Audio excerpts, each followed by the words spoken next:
ఈ పంజా దెబ్బ చూసినావా బల్లి అని ఏ బిచా అనుకుంటున్నావు బల్లిని. అప్పుడు బల్లి అమ్మ వద్దు వద్దు వద్దు అని ఇంటికి ఆడిపోయింది. పారిపోయి వాళ్ళ అమ్మ పిలుచుకొని వచ్చింది. వాళ్ళ అమ్మ నీ దగ్గరకు వచ్చి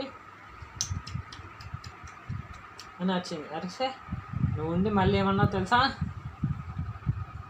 ఈ ఆట ఎందుకు మాజీ సటకి అని మళ్ళీ ఈ పంజా దెబ్బ చూస్తావా బల్లి అమ్మ అని బల్లి వాళ్ళ అమ్మని కూడా బిషా అనుకుంటున్నా బిడ్డ. అప్పుడు వద్దు వద్దు మమ్మీ ఏం చేయొద్దు. అప్పుడు నువ్వు నా దగ్గరకు వచ్చి మామ మామ బల్లి వాళ్ళ అమ్మ వచ్చింటే నేను అట్ట మాజీ సటకి కాదు పడితేసి చెప్పు. పొలం దండిగా వచ్చింది ప్రదర్శనకి. వీడియోలో చెప్పు. నాన్న ఎందుకు గుర్తొచ్చినాడు? ఎందుకంటే చెప్పా ఎందుకంటే ఊకట్లా కదరా, యాక్టింగ్ కదా.